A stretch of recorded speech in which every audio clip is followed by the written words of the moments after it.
Es un placer saludarles, queridos amigos digitales, donde quiera que se encuentren.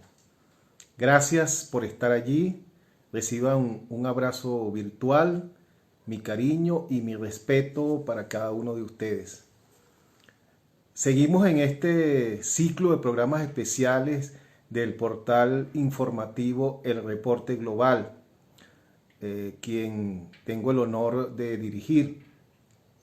Esta noche vamos a estar conversando con el presidente de Fede Cámaras, el abogado Ricardo Cusano, un joven empresario, quizás uno de los más jóvenes que ha pasado por la presidencia del máximo organismo empresarial del país, como lo es Fede Cámaras. Vamos a estar conversando con Ricardo, quien es un gremialista que tiene una visión bien particular, bien interesante de lo que es la relación de los medios de producción con la sociedad y con lo público, con el Estado. Vamos a esperar que Ricardo se conecte con nosotros para conversar sobre los aspectos que hemos venido tratando en estos programas especiales. Y no son otros que el acercarnos, aproximarnos y tener una visión lo más objetiva posible sobre los diferentes factores que han ocasionado, que han contribuido a que el país, a que Venezuela llegue a la situación de crisis absoluta en la que se encuentra en este momento y de la cual padecemos a diario todos los venezolanos que aún seguimos en este país. Bueno, entonces hemos estado en este ciclo de programas consultando a importantes analistas, los más reconocidos, académicos, que nos han brindado su visión, su evaluación de esos factores que han contribuido a esta crisis que tenemos y sobre todo, lo más importante por supuesto, es cuáles son los escenarios que se prevén, cuáles son las posibles salidas que pudiésemos explorar los venezolanos para tratar de superar esta crisis que ya lleva unos cuantos años y que está de verdad cada día insoportable. Pero sepan siempre que, me voy a ajustar un poco esto aquí porque me está apretando, sepan que podemos estar peor. Algunas personas señalan y dicen, no, esto, aquí no podemos estar peor, esto es lo peor que nos puede pasar. No, lamentablemente podemos estar peor de lo que estamos en este momento. Es importante comentar mientras se conecta con nosotros Ricardo Cusano, que es nuestro invitado esta noche, lo que sorprendió a todos los venezolanos el día de ayer, como fue la salida de la empresa DirecTV, de la cual sabemos que tiene o tenía 2,5 millones de suscriptores, con lo cual se ha visto afectados sin señal de las televisoras por cable, aproximadamente 6 millones de venezolanos. Por aquí nos está saludando ya Ricardo. Vamos a darle el acceso para que entonces iniciemos de inmediato esta conversación. Saludo, Ricardo. Bueno, ya te estoy dando el, el paso para que te puedas incorporar a la transmisión e iniciemos lo más temprano posible nuestra conversa de esta noche. Ya está por aquí.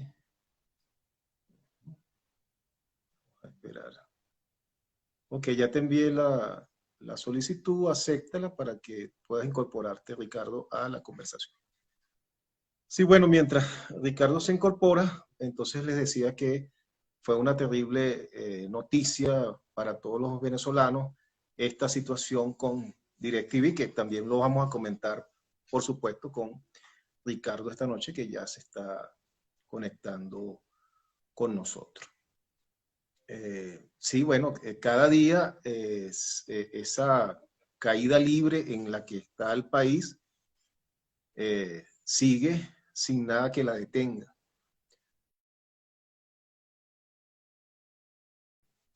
No tenemos gasolina, no tenemos eh, las cosas básicas en cuanto a servicios públicos que requiere un país para poder funcionar.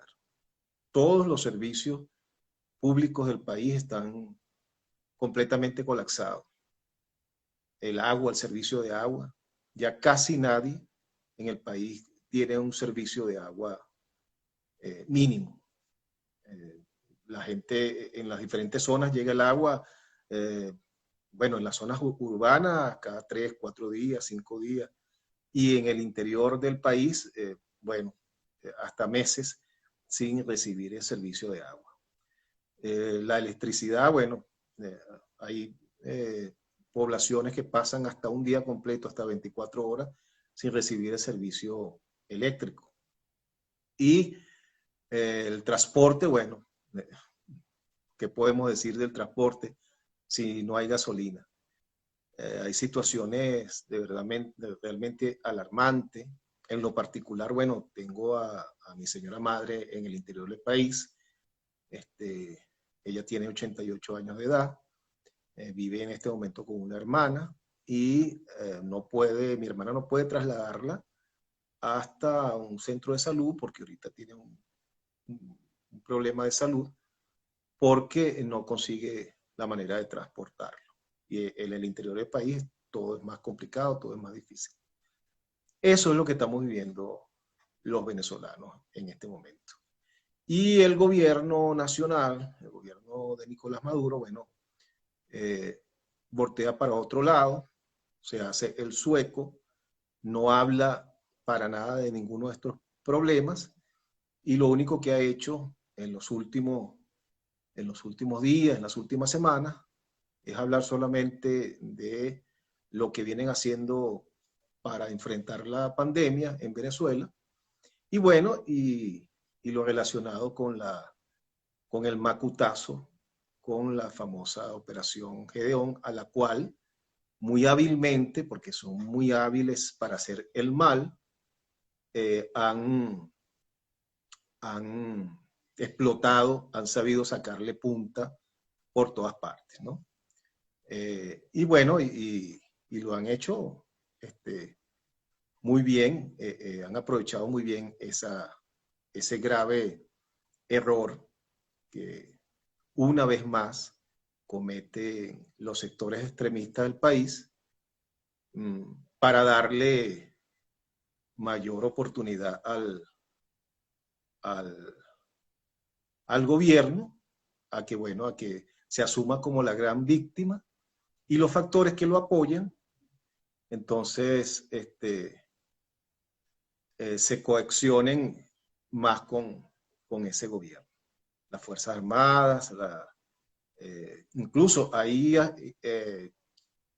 chavistas que habían abandonado, se habían separado del, del gobierno de Maduro, habían manifestaba que ellos son,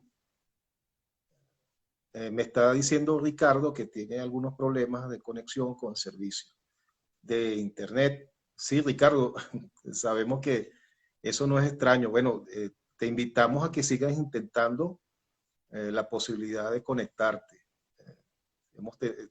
Eso hoy día, el servicio de internet, como todos los otros servicios en el país, está de mal en peor.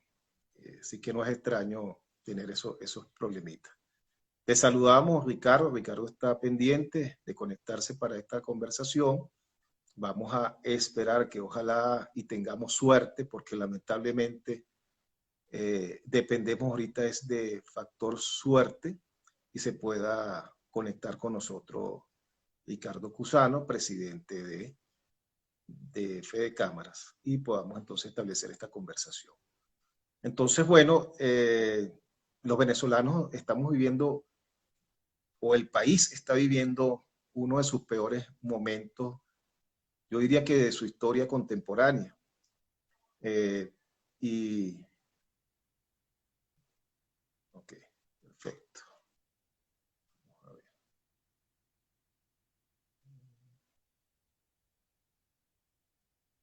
Ok.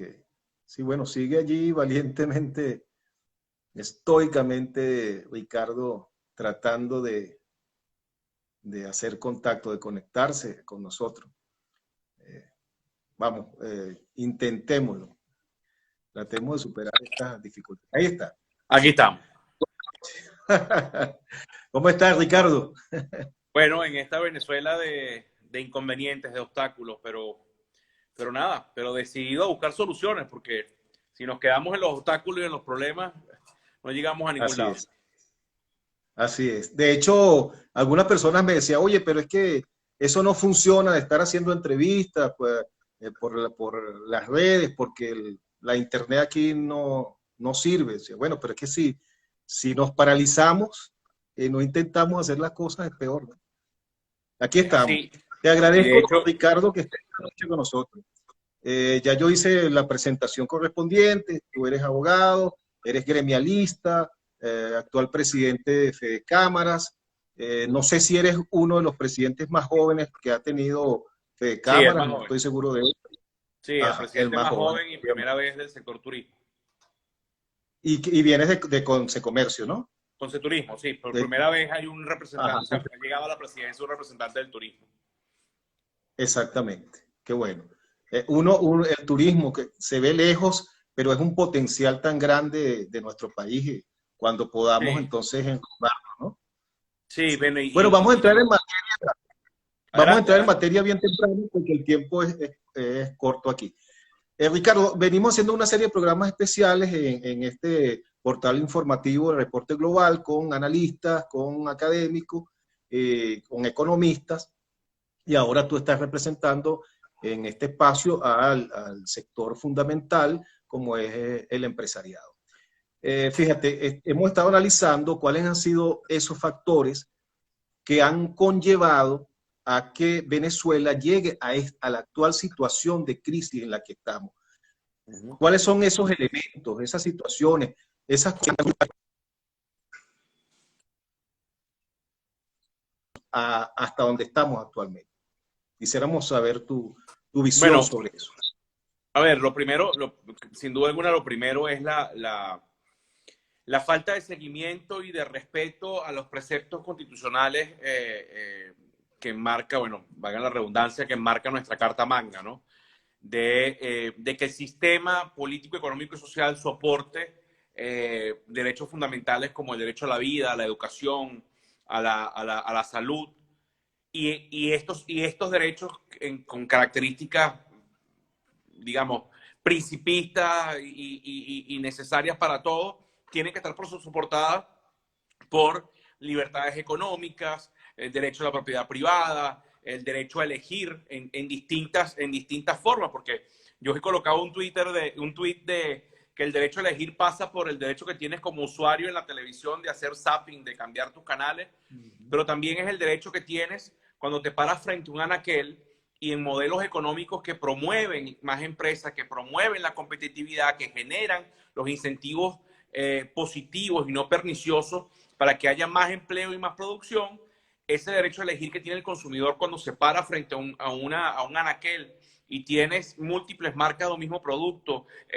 con distintos precios y calidades, ese es el verdadero derecho del empoderamiento ciudadano, el empoderamiento que ponen verdaderos problemas al empresario, porque ese es el empresario que tiene que ser más eficiente y más competitivo en marca, en precios, en calidad, ¿no?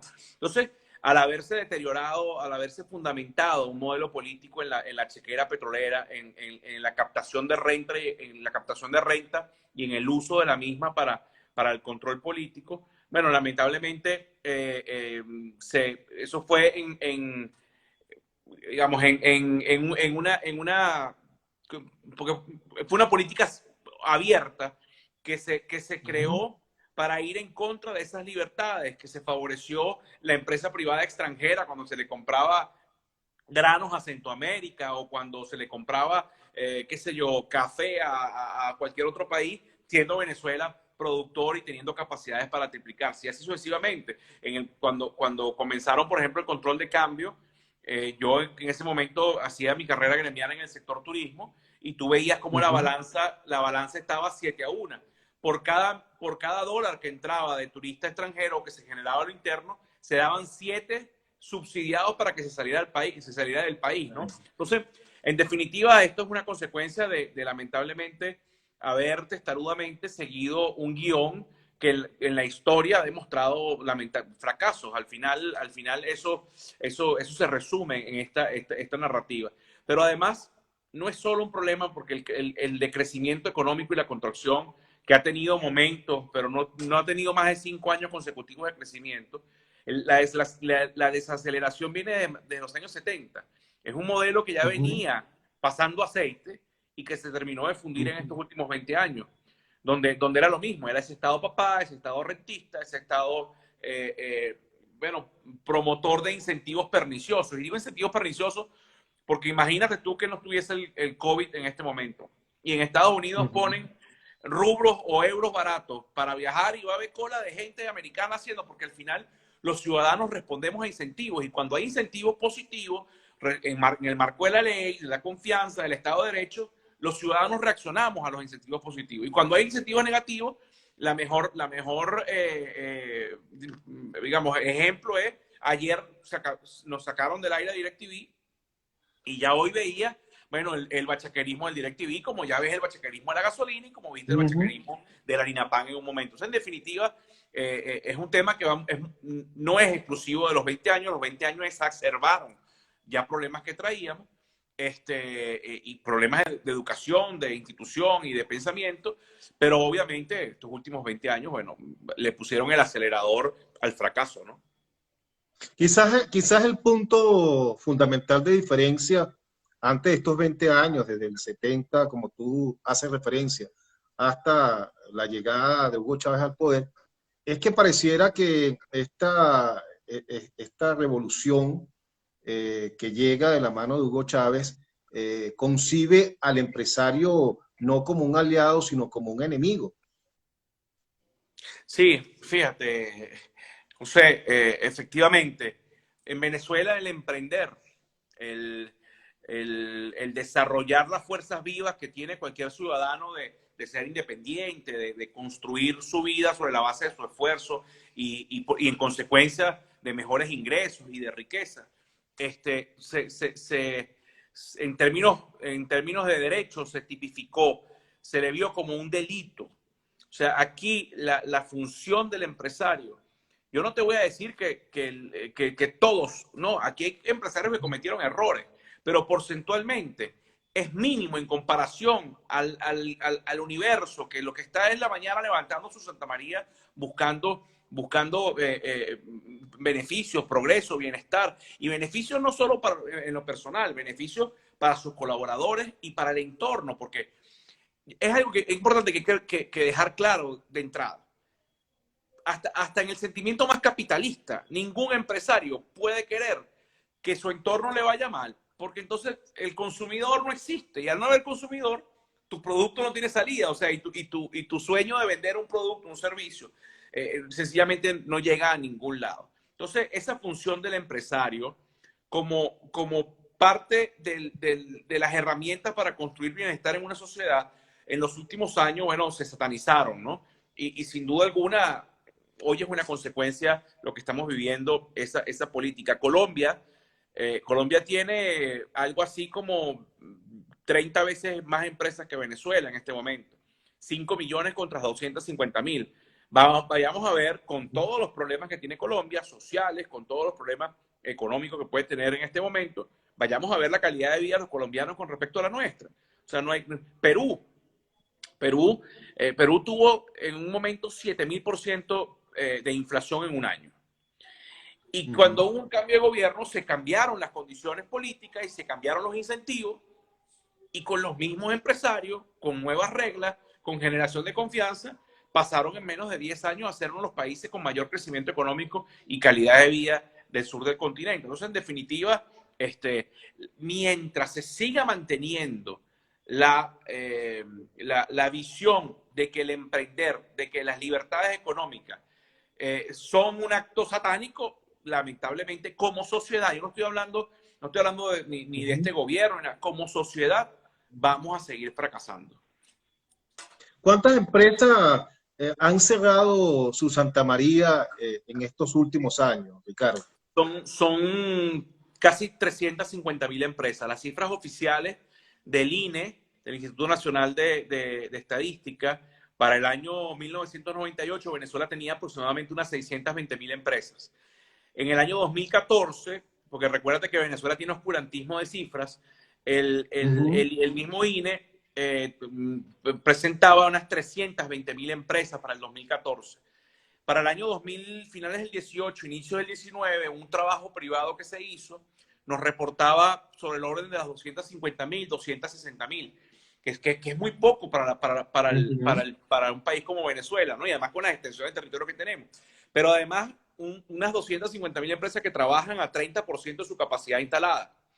Y aquí te puedo hacer una segmentación. La industria, por ejemplo, trabaja a un 30% de sus capacidades.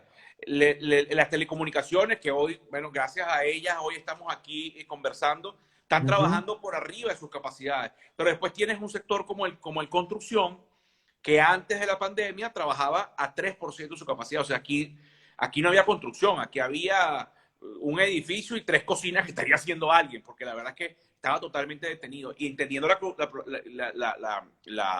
la construcción como un dinamizador de la economía. Y así cada uno de los rubros, el sector primario sembrando 25% de lo que sembraba antes. El sector industrial nada más en el 2019 perdió casi 420 empresas de las 2.000 y pico que quedaban, que eran 13.000 en su momento en términos industriales. Un sector turismo paralizado no hoy por el COVID, antes del COVID, y creo que dentro de todo lo malo, eso fue una de las razones por las cuales no tuvimos tanto contagio al inicio, porque Venezuela estaba aislada. Solo Viasa, la antigua Viasa, la aerolínea, digamos, del pasado, tenía 28 rutas internacionales.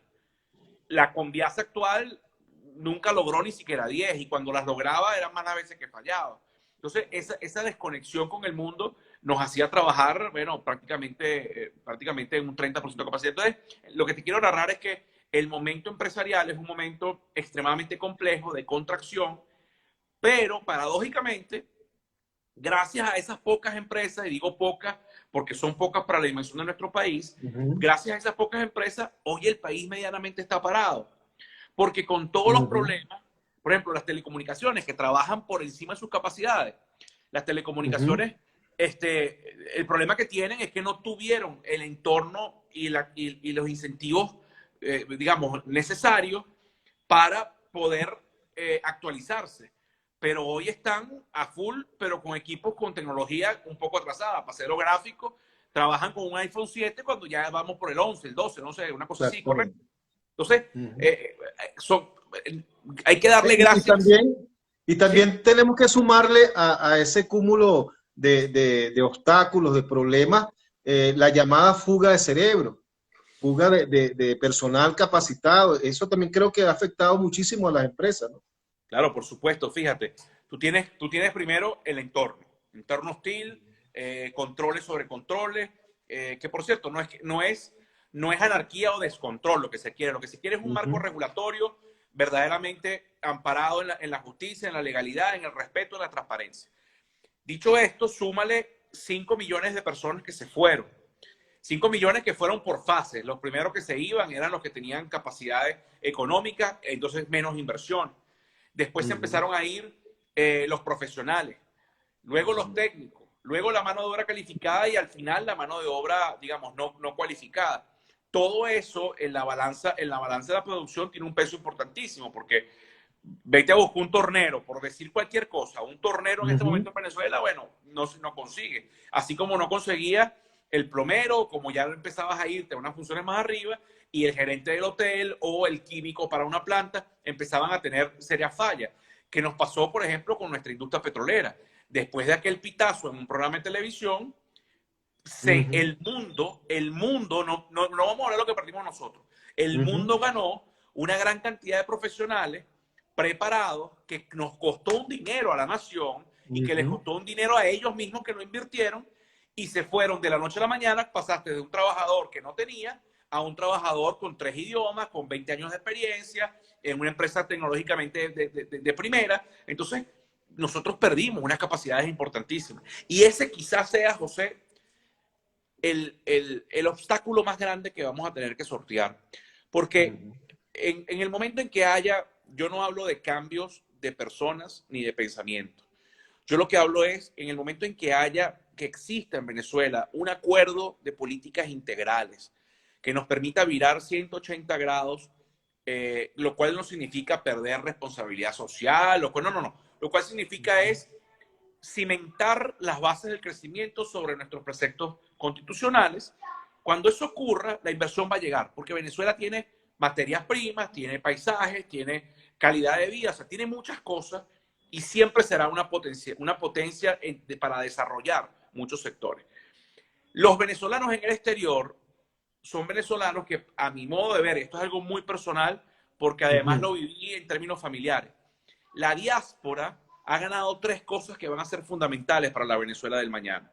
Uno, capacidades económicas. Algunos han hecho dinero, fortuna, otros sencillamente han logrado ahorrar, pero en definitiva tienen capacidad de inversión. La segunda, han aprendido capacidades tecnológicas y profesionales y técnicas de primer mundo, en un mundo competitivo, en un mundo donde si lo haces mal, te come la gasolina cara, te come la luz cara, te come el pago de impuestos y te come la ley verdaderamente en el buen sentido de la palabra. Y después te come algo que es lapidario para el empresario, que es el poder de decisión del consumidor. Si tú lo haces mal, ese consumidor en otros países se voltea y agarra a otro y tú perdiste. Y la tercera es la ganancia en ciudadanía. Eso no es que nosotros éramos salvajes, no.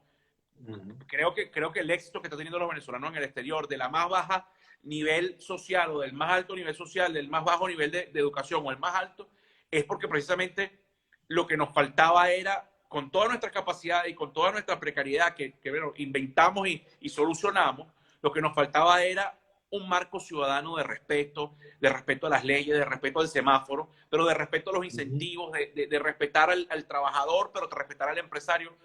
Esa ganancia va a ser verdaderamente interesantísima de cara a futuro. Entonces, tenemos una falencia con la diáspora, pero también puede ser un gran nicho de cosas buenas y cosas favorables para cuando hay un acuerdo político que por cierto, José, un acuerdo político que tiene que ser inclusivo en todo su nivel. Tiene que abrazar a la mayor cantidad de venezolanos. Y vamos a hablar sin pelos en la lengua. Además, esto es entre tú y yo y una red infinita de gente. Sí. El acuerdo tienen que caber adecos, copellanos, chavistas, comunistas, militares, liberales, trabajadores, católicos, judíos, empresarios, Leones del Caracas y Magallanes. Porque no podemos aspirar a un país, primero, que vuelva a los errores del pasado. Si tiene exclusiones, los excluidos van a intentar llegar por la violencia y van a intentar llegar con el resentimiento. Entonces, no es fácil lo que tenemos, pero es muy claro. Aunque no es fácil, es muy claro lo que se necesita. Se necesita un reencuentro con unos grandes procesos de justicia transicional, donde nos tengamos que tragar unos sapos crudos, pero también donde la justicia llegue en su justa medida. En definitiva, José, no es fácil lo que nos toca, pero para eso están las instituciones, además, ¿no? Para eso jugamos un rol, la iglesia, los empresarios, los sindicatos, la sociedad civil organizada, que por cierto, no podemos seguir siendo espectadores ni mirones de palo. Tenemos que construir y fortalecer nuestras bases de poder, si se puede decir, para estar por arriba de la diatriba político-partidista y ser punto de encuentro en la fusión política para entonces diseñar y ejecutar las acciones de la nueva república y de un nuevo Estado que nos abrace a todos. Sí, fíjate, post pandemia, muchos hablan de que la humanidad va a cambiar, de que evidentemente vamos a hacer ahora antes y después de la pandemia, y que las relaciones en general en el mundo van a cambiar y tienen que cambiar. En Venezuela en particular, además de ser parte de esa situación global, tiene una situación muy específica, que es que este es un país absolutamente quebrado en este momento, ¿no? Y donde los servicios tan básicos como agua, como electricidad, están absolutamente por el piso. Y para la reactivación económica del país, por lo menos la electricidad es fundamental. Y los expertos señalan que eso no se va a arreglar de un día para otro, volver a llevar a estándares los servicios en Venezuela. ¿A qué voy? Para el empresario en particular, además del sacrificio que hace en este momento, que yo particularmente quiero señalar que ustedes, los empresarios, hoy día son unos héroes, los que todavía se mantienen, y de verdad que uno no sabe y se pregunta, pero ¿cómo hace esta gente para, Dios mío, para seguir adelante a pesar de todos los obstáculos que cada día se le presentan? Entonces ustedes son unos verdaderos héroes, así como son los médicos, los enfermeros, héroes también, los bomberos, los que están en este momento adelante y más particularmente en este país. Entonces va a haber una nueva relación porque nos vamos a encontrar post pandemia absolutamente peor del que ya estaba, que estaba muy mal, con un nivel de pobreza muy alto, con lo cual va a requerir de que el empresario de alguna manera ayude también a esa situación social del país. Ese es otro reto importante para ustedes. Sí, fíjate, lo primero es que gracias por lo de héroes. Yo creo que más que héroes, el sentido de la responsabilidad que ha asumido cada empresario en sus niveles, desde el más grande hasta el más pequeño, hasta ese mototaxista que no se siente empresario, pero que guarda de lo que le ingresan en el día un poquito para la caucho, un poquito para la batería y para su mantenimiento. Todos los que están en el sector productivo, que no necesariamente son solo los formales, también son los informales, pero también los cuentapropistas, los que trabajan por cuenta propia. Todos estamos haciendo su trabajo. Nosotros lo que queremos verdaderamente que se conviertan en héroes son los políticos. Que es que entiendan que Venezuela necesita un punto de encuentro. Que es que entiendan, tú narrabas el tema estructural, electricidad, agua, vialidad, ahora súmale el combustible, telefonía, internet. Eso ya hoy nosotros podemos empezar a construir acuerdos para la coyuntura, pero con visión de futuro. Hay un artículo en el New York Times de hace un par de semanas, quizás 4 o 5 semanas, de Henry Kissinger, que él hablaba que los países, las naciones, entendidas como la suma de sus ciudadanos, que tomasen decisiones eficientes en el marco de la pandemia, pero con la visión de que sean plataforma para lo que le viene, son los países que van a tener éxito. Igual tenemos que hacer en Venezuela. En Venezuela no podemos dejar pasar las oportunidades porque el acuerdo político te va a llevar a los multilaterales. Pero te va a llevar a los multilaterales ya no en las mismas condiciones que te podía llevar hace 7, 8 meses atrás, que era todo el mundo sonaba con Venezuela, los titulares de todos los periódicos del mundo eran Venezuela. Ya no, mi hermano, ahorita los titulares del mundo son cuántos muertos y cuántos salvados tenemos cada quien en nuestro país. Y ya van más de 100 países que fueron al Fondo Monetario, al Banco Mundial, a todos estos organismos multilaterales a pedir financiamiento. Y esas finanzas son finitas. Eso no es una maquinita que imprime billetes al estilo Banco Central de Venezuela, que por eso hemos tenido el pico de inflación del último mes. Si tú te metes www.bcb.org.be, te das cuenta que el incremento de la masa monetaria de la M2 con relación a la subida de la tasa del dólar antes de la pandemia, bueno, ahí está la respuesta. No es Ujú, especulación de nadie, es políticas públicas. ujú, Entonces, el tema estructural nos va a permitir, o sea, si no lo ponemos de acuerdo, lo peor que nos va a ocurrir es que en el día 1 del post-COVID nos va a agarrar peor de lo que ya estábamos. Por eso nosotros desde el 13 de marzo que se anunció los primeros 2 casos, el día ujú, 14, 15, el lunes 16, nos llamaron, nos estábamos reuniendo con la vicepresidencia de la República, con 2 funcionarios de la vicepresidencia. El 18 estábamos presentando propuestas transversales y sectoriales en el marco de la responsabilidad que nosotros tenemos para con la nación, con lo que nosotros sabemos hacer. Los puestos de ujú. empleo para la familia venezolana y la producción. Y eso lo hicimos con funcionarios del gobierno, digamos, del Ejecutivo, que ostenta y detenta los símbolos del poder. Lo hicimos con el Ministerio de la Defensa, que le enviamos sus comunicaciones. Lo hicimos con la Asamblea Nacional presidida por el señor Juan Guaidó. Lo hicimos Ujú. con los multilaterales y nos hemos reunido con los representantes diplomáticos de gobiernos como los Estados Unidos, europeos, suramericanos, porque nuestra responsabilidad es buscar soluciones y decirle a las partes, señores, pónganse de acuerdo, porque se nos está muriendo el país de mengua, de hambre y de coronavirus.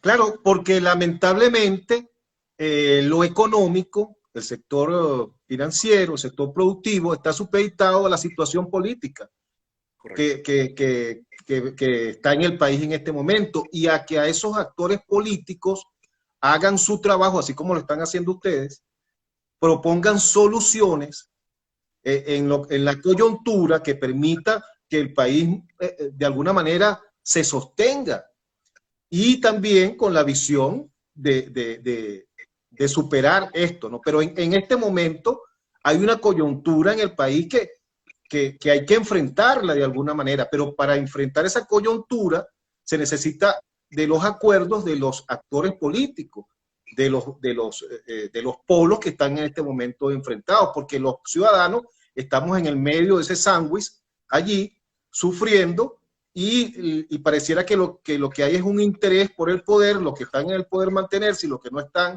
tratar de llegar al poder. ¿Y quién se ocupa ahorita del ciudadano, de los problemas del día a día? Yo colocaba un ejemplo, y disculpen que ponga mi ejemplo particular, pero mi mamá vive en el interior, tiene un problema de salud, vive con una hermana, y ahorita no ha podido trasladarla a un centro de salud porque no hay forma de trasladarla, no hay gasolina, no hay manera de hacerlo. Entonces son problemas puntuales del día a día del venezolano que pareciera que nadie se está ocupando de eso o pareciera que a nadie le interesa eso, a nadie de los actores, me refiero, principales, los políticos que son los que deben estar principalmente concentrados en buscar soluciones para eso. Existe, ¿cómo ves tú? ¿Tú crees que se pueda llegar a acuerdos puntuales en la coyuntura para tratar de sostenernos de alguna manera? Porque, bueno, fíjate, ahorita hay una situación bien particular, que es que vienen unos buques iraníes a traer gasolina. Entonces se ha desatado todo un enfrentamiento por las redes, es que entre quienes dicen que hay que evitar que llegue y los que dicen que es necesario que llegue para que el país tenga algo de movilidad. Entonces estamos en ese vaivén. ¿Tú crees que puedan llegarse a acuerdos puntuales en este momento para que avancemos y con miras a que superemos esto? ¿Cómo lo ves objetivamente? Mira, objetivamente, si tú te sientas a ver las declaraciones, las posiciones, el accionar de las partes, dirías que no.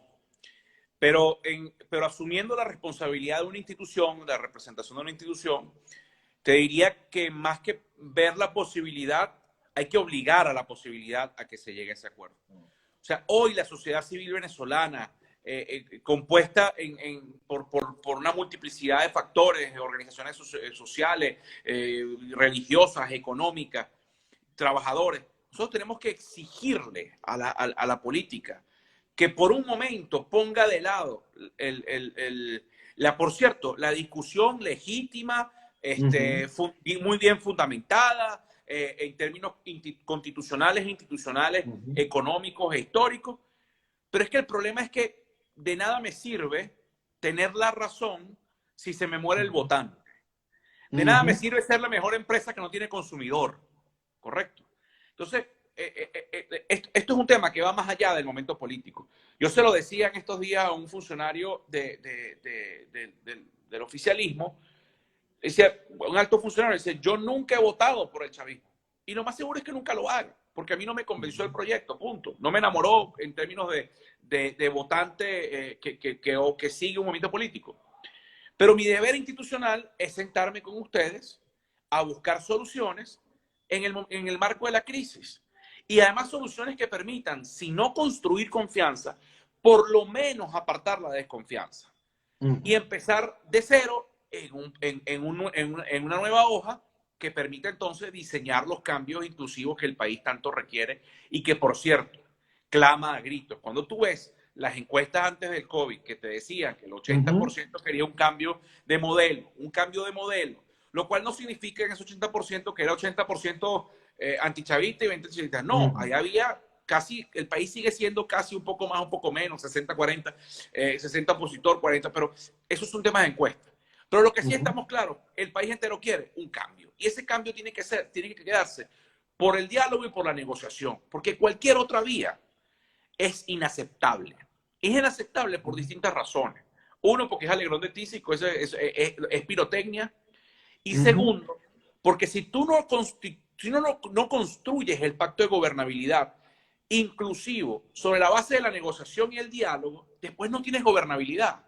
Y si no tienes gobernabilidad, lo peor que le puede pasar a Venezuela es entrar en la dinámica de los 60, los 50, los 70 latinoamericanas. Tanganazo, tan tanganazo. Y entonces llegó un verde contra un teniente y un coronel y al día siguiente un civil. ¿De qué nos sirve? ¿Hacia dónde más podemos llevar al 60% de los niños que tienen desnutrición en este momento y que 20%, esto según cifras de los especialistas, y que 15, 20% están más cerca de la muerte que de la vida? ¿De qué nos sirve eso en términos de futuro que esos niños que no están generando las capacidades, tú dirás, bueno, ¿qué hace un empresario de Fedecámara hablando de esto? Que resulta que esos niños que hoy no están construyendo sus capacidades plenas, dentro de 15, 20 años, no serán nunca buenos trabajadores en sus capacidades, no serán buenos emprendedores, no llegarán a ser buenos empresarios y serán una carga para el Estado, una carga más para el Estado. Entonces, esto es un problema que nos tiene que sumar a todo y nos tiene que sumar en el marco de que vivimos en un país que hemos decidido estar aquí, venezolanos o extranjeros. Entonces, es un compromiso de venezolanidad, yo no sé cómo llamarlo, pero si eso no se da así, José, estamos ante la irresponsabilidad crasa y supina de la dirigencia política, sin importar de qué partido ni de qué color sea.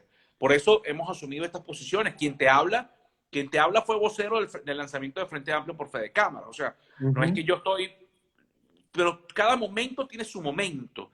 Y el momento de hoy vale... O sea, el nivel de responsabilidad de que nos elevemos por encima de la diferencia vale más que nada. No hay forma de que no sea así. Sí, y fíjate, una de las cosas más lamentables que uno observa, ¿no? Yo soy comunicador social, soy independiente, no pertenezco a ninguna organización política, jamás he militado en ningún partido político y pienso no hacerlo tampoco. Ojo, no porque esté en contra de los partidos políticos, porque es fundamental para el funcionamiento de la democracia, sino porque, bueno, no me llama la atención participar en ninguno, pues, ¿no? Y los respeto a todos y considero que todos son muy importantes y creo en la política. Y creo también que hay políticos serios en este país que pueden ayudar a salir adelante. Disculpa que te interrumpa, pero es que tiene que ser así, porque si volvemos a jugar a la antipolítica en la cual jugamos en los 90, bueno, estamos metidos en un problema serio, ¿no? Sí, ahora, fíjate, en los analistas que han pasado por este espacio hasta este momento, más o menos en líneas generales, todo independiente, yo o hemos querido en este portal informativo, en esta etapa, en esta primera etapa de este ciclo de programa, no invitar a dirigentes políticos. Hemos querido invitar a analistas, a académicos y a personas independientes, por decirlo de alguna manera, para tratar de tener una visión lo más aproximada o lo más objetiva posible, si es que se puede hablar de objetividad. Y fíjate, la mayoría coincide en líneas generales en señalar que la dirigencia política de este país, sobre todo en los últimos años, ha dejado mucho que desear y no ha estado a la altura de las exigencias de la sociedad, del país, y de la guía que necesita la colectividad para salir adelante. Entonces, pero fíjate, una de las cosas que uno ve con más preocupación, Ricardo, es que no hay análisis, no hay reflexión en muchos de estos dirigentes. No, pareciera que no se evalúa los caminos andados y se sigue en un círculo repitiendo errores tras errores. Fíjate, desde el 2002, desde el golpe de Estado del 2002 hasta esta fecha, algunos sectores nos han dicho hay que salir de esto rápido y nos han propuesto salidas rápidas que ya tienen 20 años, o sea que no han sido rápidas esas salidas. Entonces, en un momento en que logramos impulsar, encarrilar la política, el hacer la política, que fue en el 2015, cuando, bueno, se dio la unidad de propósito, porque la otra cosa es que la unidad no es para tomarnos de las manos todo y jurarnos amor eterno. En política la unidad no es eso. La unidad es en función al propósito. Y se logró eso en el 2015, parecía que íbamos muy bien, venían las elecciones de gobernadores, de alcaldes, y bueno, y se enrumbaba. Y de pronto, los dirigentes perdieron la brújula otra vez y entonces cayeron en la salida rápida, que jamás ha sido rápida. Ahora, si no hay reflexión, evaluación de esa dirigencia, oye, se hace muy complicado. Por eso lo que tú decías es fundamental. Nosotros, los ciudadanos, tenemos que exigirle. Ustedes, los empresarios que están haciendo un trabajo tan complicado, que están manteniendo al país, que están trabajando con las uñas, que están allí aguantando todo, tienen la moral necesaria para también exigir que esto se llegue a los acuerdos que se requieren. Sí, bueno, a ver, son muchísimos años de coger los caminos equivocados, pero también son muchísimos años de ataque, ¿no? No podemos olvidar que tampoco se han permitido, bueno, se han inhabilitado partidos, todo lo que ya sabemos, ¿no? Pero al final, nosotros tuvimos una experiencia en noviembre del año pasado, que fue el estar en una sesión plenaria en la Asamblea Nacional, por lo menos desde que yo tengo ya 12 años dentro de la institución. Nunca había estado un presidente de Fede Cámaras y además tuvimos la oportunidad de hacerlo con los sindicatos independientes, de tener un derecho de palabra. Y ver ahí a PJ, BP, PSUV, Causa R, o sea, en la casa de la discusión, en la casa de las leyes, tener a los empresarios y a los sindicatos, que además diciendo cosas que no era qué bonito todo y agarrémonos de las manos, o sea, diciendo cosas muy duras, muy ciertas, pero con fundamento y con respeto, es el país, o sea, ese es el país normal que necesitamos. Y la política debe reinsertarse en esa discusión, debe reinsertarse en la institucionalidad. Posiblemente, yo creo que cuando hoy que se cumplen 2 años, ¿no? de esta elección que no tenía las condiciones y que, bueno, que ha generado toda esta crisis institucional en el país, ahí mismo se tenía que haber comenzado a pujar por, bueno, reconstituir el Consejo Nacional Electoral, por darle otra vez forma y confianza a las instituciones. Es verdad que se comenzó tarde, pero también es verdad que hubo muchísimos ataques para que eso no se diera. Pero es muy fácil ser un profeta del pasado, es decir, si hubiésemos hecho esto, pasaba esto. Lo importante es que hoy, 20 de mayo del 2020, los señores Nicolás Maduro y Juan Guaidó tienen que buscarle acuerdos y soluciones inclusivas al país. ¿Cómo? No lo sé. Lo que sí verdaderamente es cierto, que tiene que ser una solución construida entre, para y por venezolanos. ¿Qué quiero decir con esto?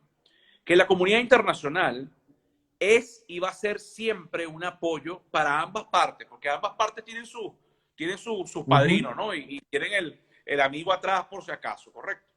Pero esa comunidad internacional tiene que ser garante, promotor de acuerdos, promotor de diseño de los acuerdos y, por supuesto, luego garante de la ejecución y, por qué no decirlo, ayuda y posibles socios en actividades económicas.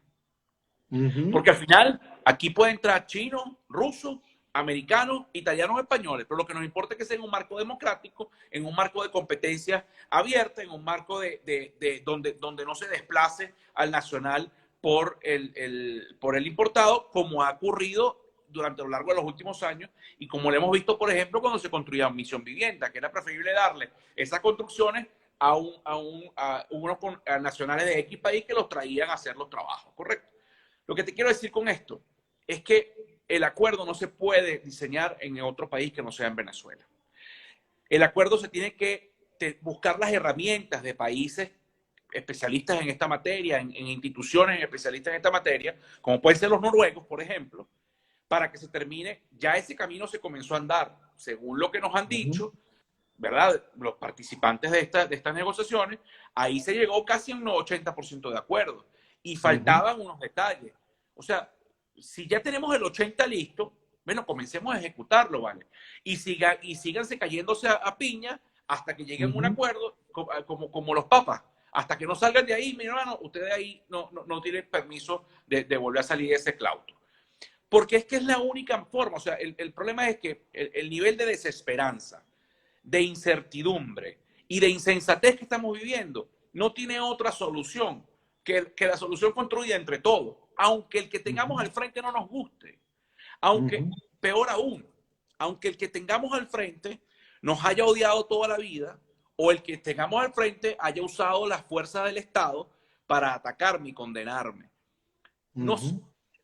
Así como o sea, el coronavirus es un problema gravísimo, un pastel de problemas para el mundo. Pero para Venezuela es la guinda del pastel que ya teníamos. ¿Correcto?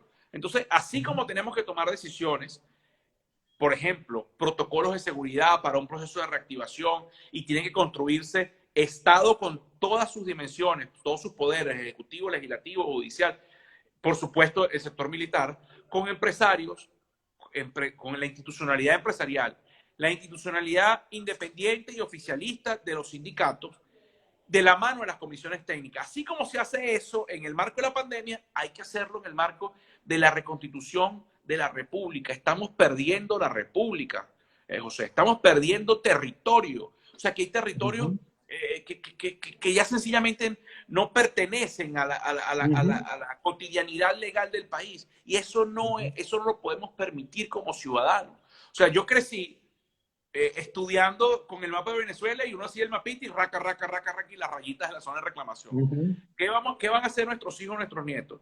Poner todo un país en raya porque cuatro no se pusieron de acuerdo. Bueno, yo creo que ahí, por lo menos desde Fede Cámara, de lo que nosotros representamos, no queremos estar en ese libro de la historia. Sí, yo creo que las circunstancias, aunque a muchos no les parezca, pudiera estar dándose ahorita para que sea el momento propicio de llegar a ciertos acuerdos.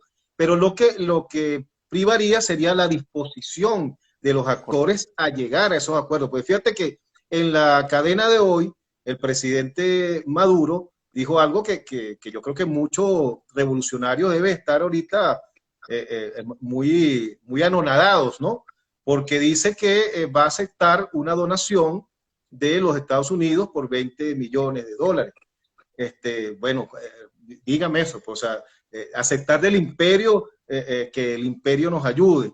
Eso pudiera decirnos de alguna manera o ser una confesión indirecta de la mínima capacidad de maniobra que tiene ahorita un gobierno que no está percibiendo ningún tipo de ingresos con el petróleo absolutamente por el piso. Estas pudieran convertirse en una circunstancia, porque es que todo en la vida pasa por circunstancias y por momentos, para que obligatoriamente, se quiera o no, se dé esa negociación. ¿Tú crees que eso pudiera contribuir? Mira, esperemos que sí, y te reitero, creo que la posición más responsable que se tiene que hacer es la de elevar la voz de las instituciones, la voz de la ciudadanía. A mí no me gusta llamarla pueblo porque además se usó en términos despectivos, en términos del más pobrecito. No, ciudadanos somos todos. Y unos en peores condiciones, otros en mejores, pero lo importante es que todos tengamos las oportunidades para estar mejor. Entonces, como ciudadanos tenemos que elevar la voz de exigencia para que eso ocurra. Y tú bien lo dices, o sea, nosotros tenemos hoy un Estado que pasó de producir 3.2 millones de barriles de petróleo día a 620.000 hace unos meses, y hoy no sabemos cuánto pudiera ser esa realidad. Pero además de los barriles que producimos, muchos están ya empeñados. O sea, tenemos un aparato del Estado que el año pasado logró manejar 24 o 25 mil millones de dólares, de los cuales 9.000 entraron por la vía petrolera. Este año estiman los estudiosos de la materia que pudiésemos estar en unos 3.000 millones de dólares. O sea, esto es un país que podrá tener aproximadamente 12, 13, 14 mil millones de dólares en el 2020 contra 25.000 de pago. O sea, ya tienes 10.000 en rojo.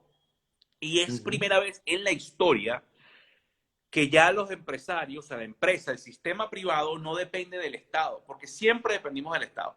Dependimos del Estado porque era el modelo y porque los subsidios así lo hacían, lo diseñaban. Esta es la primera vez que el Estado depende de los empresarios. Es tanto así que hay un ejemplo, quizás el más dramático y dantesco a la vez. El año pasado vivimos el apagón nacional, el blackout. Y eso fue días antes del cierre del pago de los impuestos. Y se extendió un mes el pago de impuestos por el tema de que, bueno, pues no había luz en todo el país. Esta vez, con una pandemia, con el mundo cayéndose, con todo lo que ya sabemos, este fue uno de los pocos países. Voy a hacer el estudio, me voy a comprometer a hacerlo y te paso el dato. Cuidado si no es el único país que no generó ningún incentivo fiscal. Eso refleja la dependencia de 4 bolívares devaluados que fue lo que le ingresaron al fisco. En una economía enana, porque esto es una economía, al cierre, el 31 de diciembre del 2019, nuestra economía en términos de PIB era 1/3 que la misma economía del 2012, en el mismo día, en el 2013, perdón. O sea, esto es una economía micro, esto ya no nos podemos comparar con Colombia, no nos podemos comparar con Perú, hoy tenemos que compararnos con Nicaragua. Por cierto, no tengo nada contra los nicaragüenses, pero Venezuela no es un país. Venezuela es un país para tener una economía. Mira, hace un año atrás posiblemente, tuve una conversación con un representante del gobierno de los Países Bajos, de Holanda. Los Países Bajos se llaman Países Bajos porque están por debajo del nivel del mar, ¿correcto? Ellos el año 2018 exportaron producto agrícola y ganadero, o sea, y animales de proteína, por más de 110.000 millones de dólares. Eso fue más que Italia, España y Portugal juntos. Y resulta que estos señores están por debajo del nivel del mar y tienen el 5% del territorio venezolano. Entonces, conversando con ellos, por supuesto, ellos hicieron el estudio de Venezuela no porque son buena gente, porque les interesa vender tecnología y vender, porque al final ellos lo que hacen es innovación y transformación digital de sus procesos productivos en el sector primario. Ellos proyectan que Venezuela pudiese estar en un rango de entre 5 y 10 años. Ellos lo hablan de 5 si se le pone la inyección de dinero y de tecnología, en 220.000 millones de dólares de exportación de producto agrícola terminado, solo en ese rubro. O sea, no hemos vendido petróleo, no hemos recibido turistas, no hemos hecho nada. 220.000 millones de dólares era la economía venezolana en el año 2009. O sea, Venezuela es un país que con algo de consensos, por demás consensos sobre el modelo. Porque hay otra cosa que nos preocupa mucho, José. Hay mucha gente hablando del cambio de gobierno, pero no del cambio de modelo. Sí. Si no cambiamos el sistema rentista, si no cambiamos el sistema de subsidios, si no cambiamos el sistema de libertades confiscadas, no vamos para ningún lado, ni que llegue el santo más santo. No nombro a ninguno porque una vez nombré a uno y me reclamó después un cura. Porque cuando tú pones al hombre más honesto del mundo a manejar una chequera sin controles, una tesorería infinita, las tentaciones están. Y si no es el que la maneja, es el entorno. Entonces, mira, posibilidades muchísimas. O sea, aquí podemos hablar de cosas positivas porque no todo es negativo. Pero sin duda alguna ese acuerdo político es fundamental porque es el único que nos va a dar el acceso al financiamiento internacional, a la ayuda humanitaria y a poder entonces, en este orden, primero, salvaguardar la vida de nuestros connacionales, abrazar los problemas con soluciones ciertas y reales a la gente que hoy está padeciendo pobreza extrema y que no tiene trabajo y que no les funciona su salario. Segundo, el Nos quedan financiamiento. unos segunditos Sí, nada más. Nos segundo, despedimos porque ya va a cortar Instagram dale, la transmisión. Muchas gracias, Ricardo, y vamos a estar entonces en contacto. Gracias a ustedes, seguro que amigos, por sí. Gracias. seguirnos y nos vemos el viernes que tendremos a Mercedes Malavé con nosotros conversando este viernes 22. Le Gracias. da saludos a Mercedes. Saludos. Cómo no, con gusto. Muchas gracias.